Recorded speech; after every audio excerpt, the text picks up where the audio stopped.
Oi gente, eu sou a Tabata e hoje eu vim aqui conversar com vocês sobre a escrita do mestre Stephen King.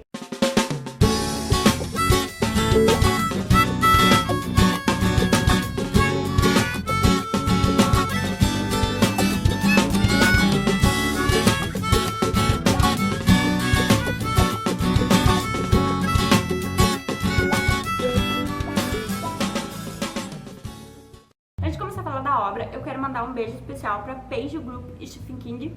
Beijo pro pessoal do grupo. É um grupo que eu participo lá no Facebook, que é sobre o mestre King, né? Eu vou deixar o link do grupo aqui embaixo para quem quiser acessar e, enfim, participar do grupo.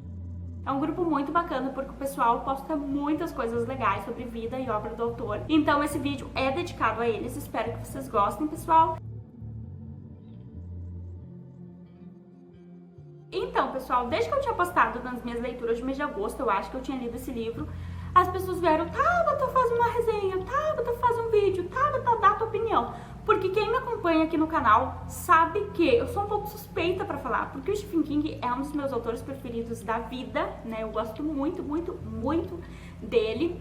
Então, vocês sabem que, tipo, eu pego os livros dele pra ler com muita expectativa. E as minhas expectativas sempre são alcançadas. Eu já falei várias vezes aqui que, na minha opinião, um dos únicos autores contemporâneos que vão entrar pro cânone literário, que vão virar clássico, será o Stephen King, né? Um dos poucos que tem essa capacidade. E eu gosto muito do King, vocês sabem, né? Eu iniciei o meu canal literário com a resenha do Doutor Sono, né? Um dos vídeos mais assistidos também aqui do canal é sobre Misery, né? Que eu destaquei 5 pontos indispensáveis da obra. Então vocês sabem que King é, tipo, muito amor por este homem. E este livro, gente, é um memorial, né? Que já diz arte e memórias. Eu tinha muita curiosidade de saber um pouquinho mais sobre as ferramentas que o King usa na narrativa dele, sobre as inspirações, enfim, as dicas que ele dá, como ele pensa sobre esse ato de escrever, enfim. Eu tinha muita curiosidade. Quando eu descobri que a Suma de Letras tinha traduzido o livro, tipo, eu pirei. Eu li ele muito rápido, gente. Eu destaquei várias coisas, porque vocês sabem que a pessoa fica grifando igual uma louca. E agora eu vou comentar um pouquinho com vocês sobre. Esse livro, ele é basicamente dividido em 3 partes, tá? A primeira parte é currículo, a segunda parte é caixa de ferramentas e a terceira parte é sobre a escrita, tá? Essa primeira parte, eu vi algumas pessoas dizendo assim, eu não acho essa parte muito necessária. Eu discordo, né? Porque eu acho que foi uma parte muito necessária da obra, porque essa parte ele vai trazer as vivências dele, as experiências dele, ele vai falar muito aqui da infância dele, né? Da relação dele com o irmão, da relação dele com a mãe, porque a mãe dele foi uma mãe solteira. Então ela sempre teve que trabalhar muito, batalhar muito para sustentar os filhos. Eles passaram por algumas necessidades na vida e principalmente na infância dele, e ele vai resgatar isso. Eu acho importante a gente saber um pouquinho mais da vida do autor, sabe, dessa forma. Ele vai falar como que era a relação dele com os colegas também no ensino básico. Ele vai falar como que foi a época da faculdade, como que ele conheceu a Tabi, né, mulher dele. Ele vai falar também as primeiras experiências literárias dele, né, com a literatura, os primeiros textos que ele escreveu, as primeiras portas que ele levou na cara. E eu acho isso muito importante, gente. Quando eu tava na faculdade, eu fiz uma disciplina do Fernando Pessoa, que era só do Fernando Pessoa, era estudos pessoanos. E como a disciplina era só dele, a gente conseguiu trabalhar, além das obras, muito da vida do autor, e eu acho que isso influencia bastante até pra tu ler depois as narrativas dele, sabe? Eu gostei muito desse capítulo. É um capítulo que te faz rir bastante, porque o King, ele é muito engraçado. É um capítulo que te emociona também, porque o King, ele é muito sincero, sabe? O que eu mais gosto dele é que ele é um cara super humilde, sabe? O dinheiro e a fama nunca subiu a cabeça. E pra quem lê esse livro percebe que, tipo, ele se importa muito com os leitores dele, ele se importa muito com os fãs, e ele realmente quer ajudar quem quer começar nessa carreira de escritor. Eu acho que quem quer escrever, sabe, quem quer ser escritor, básico, esse livro aqui é básico. Então, assim, eu gosto do King como artista e gosto do King como pessoa, porque às vezes a gente gosta só como artista. Eu gosto dele como artista e como pessoa. E esse primeiro capítulo, gente, é basicamente isso. Ele vai tratar sobre as vivências dele, sobre as experiências Ele conta que ele escreve desde pequenininho, ele vendia as histórias dele na escola pros coleguinhas, ele ia, né, pro castigo, mas ele vendia pra família também, ele fazia mini livrinhos e vendia pra família, vendia pro bairro. Ele vai contar que ele trabalhou no jornal, ele vai contar os primeiros textos, né, que ele enviou pras revistas, enfim, que no início ele ganhava muito pouco ou não ganhava nada. Ele vai contar que ele trabalhava numa lavanderia, que ele escrevia enquanto, né, ficava lavando as roupas. Enfim, ele vai contar várias vivências, eu acho muito bacana. Tem uma parte, gente, que é muito engraçada, porque, tipo, ele tá comentando sobre uma babá, né, porque ele e o irmão sempre tiveram babás, porque a mãe trabalhava muito, né, porque era sozinha, né, coitada, pra sustentar os filhos. E tinha uma babá, gente, que era muito cretina, sabe? Ela era muito cretina, ela fazia coisas horríveis com eles, sabe? E aí, o que ela fazia? Ele ficava deitado no sofá e ele era bem pequenininho. Eu não me lembro exatamente a idade, mas ele era bem pequenininho, tipo 4 anos.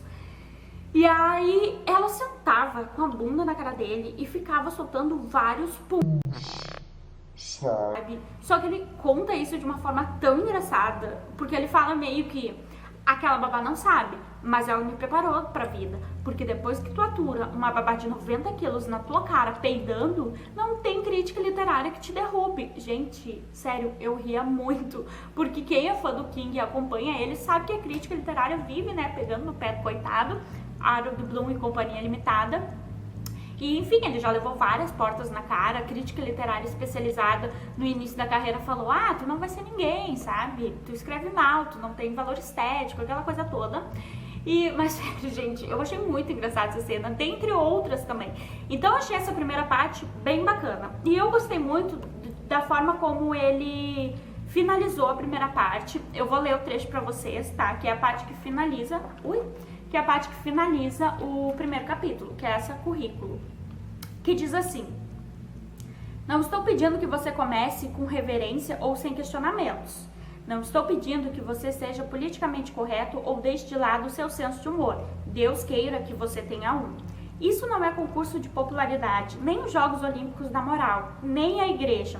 Mas é a escrita, cacete. Não é lavar o carro ou passar delineador. Se você levá-la a sério, podemos conversar.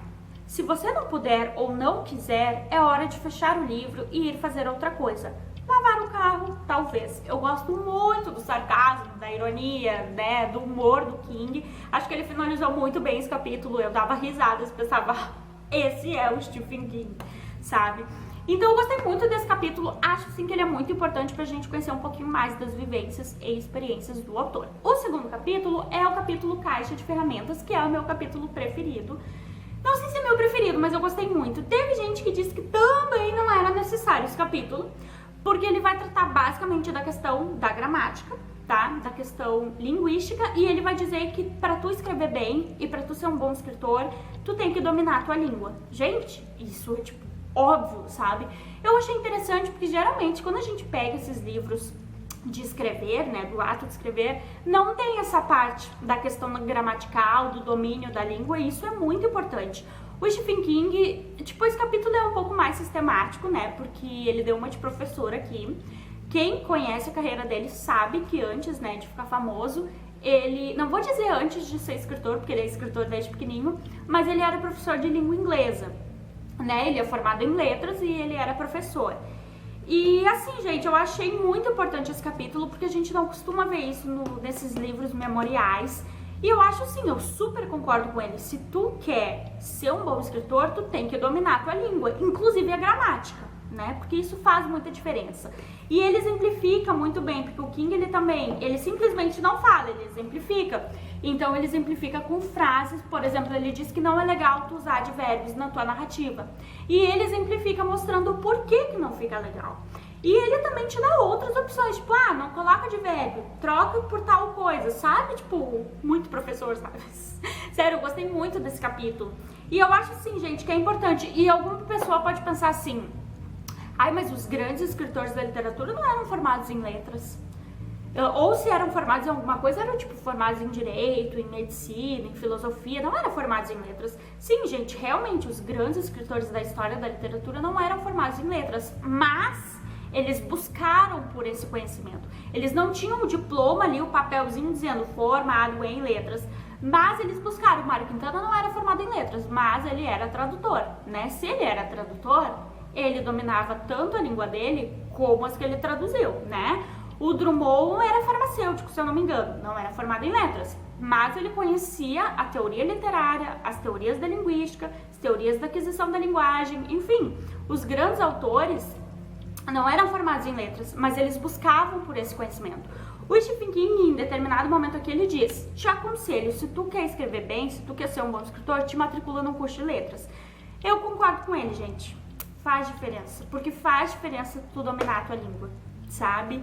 E tu vai aprender as teorias da linguística, tu vai aprender as teorias da literatura, entendeu? Tu vai ler os grandes clássicos da história, da literatura, isso vai influenciar muito. Por quê?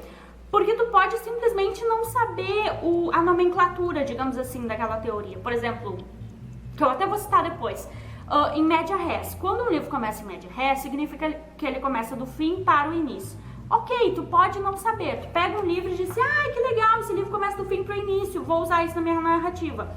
Tá, tu pode não saber que é em média res, mas como tu leu muitos clássicos, como tu estudou isso, tu não sabe a nomenclatura da teoria, mas tu tá usando na tua narrativa, entendeu? Então acho importante buscar por esse conhecimento, acho importante estudar a teoria literária, acho importante estudar teorias da linguística, da aquisição da linguagem. Gente, Monteiro Lobato era formado em Direito.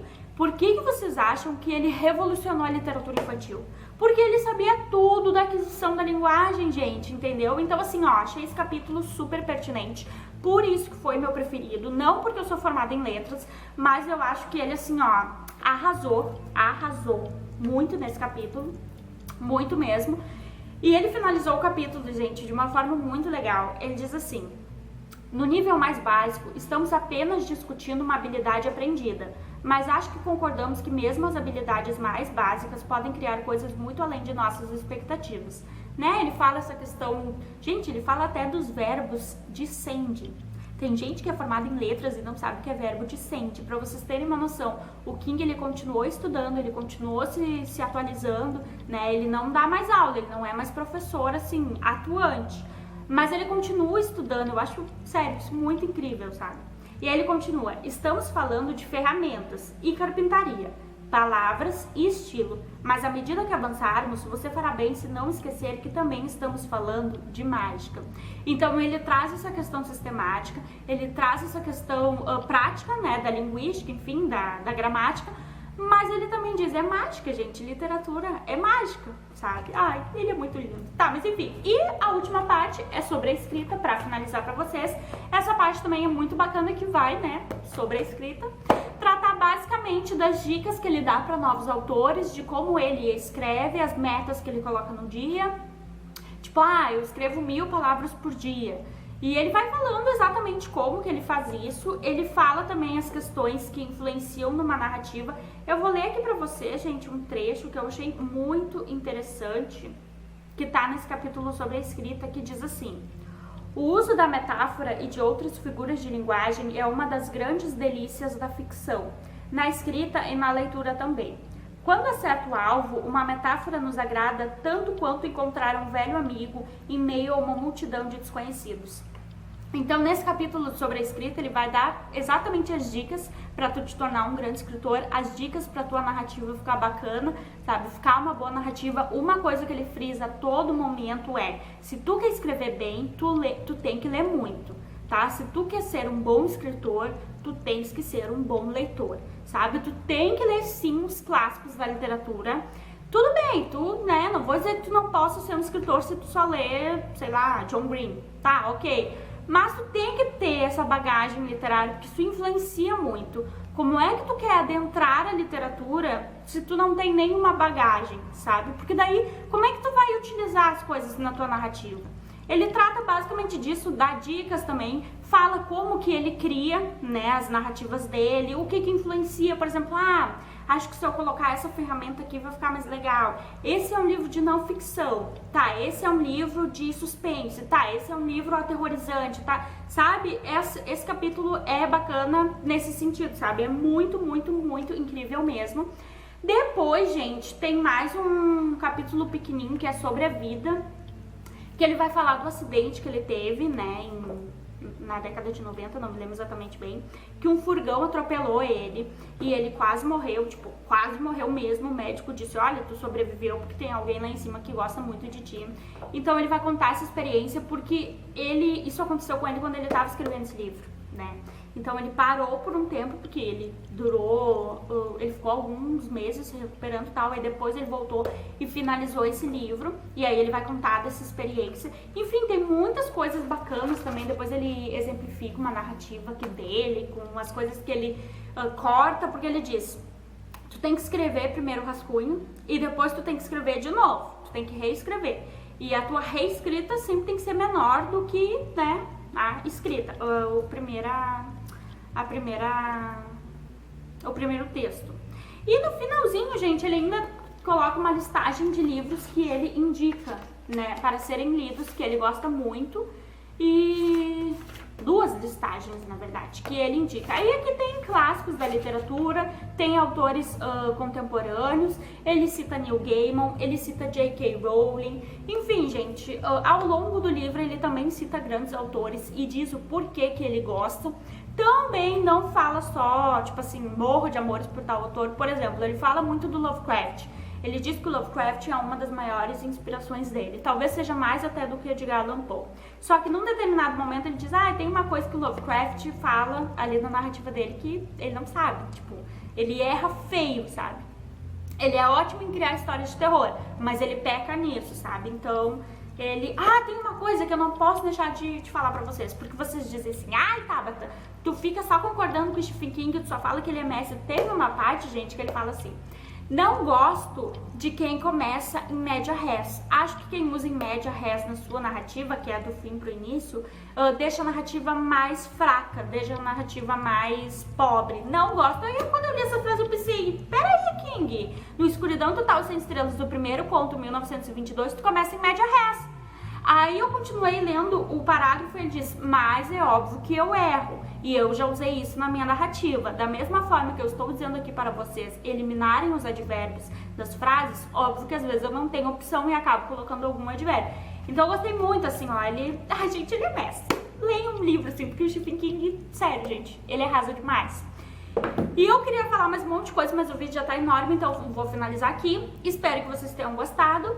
E era isso, gente. Pra quem é novo no canal, inscreva-se aí. Não esqueça de conferir o grupo, Page Group Stephen King, tá? Lá no Facebook, participar, porque é muito bacana.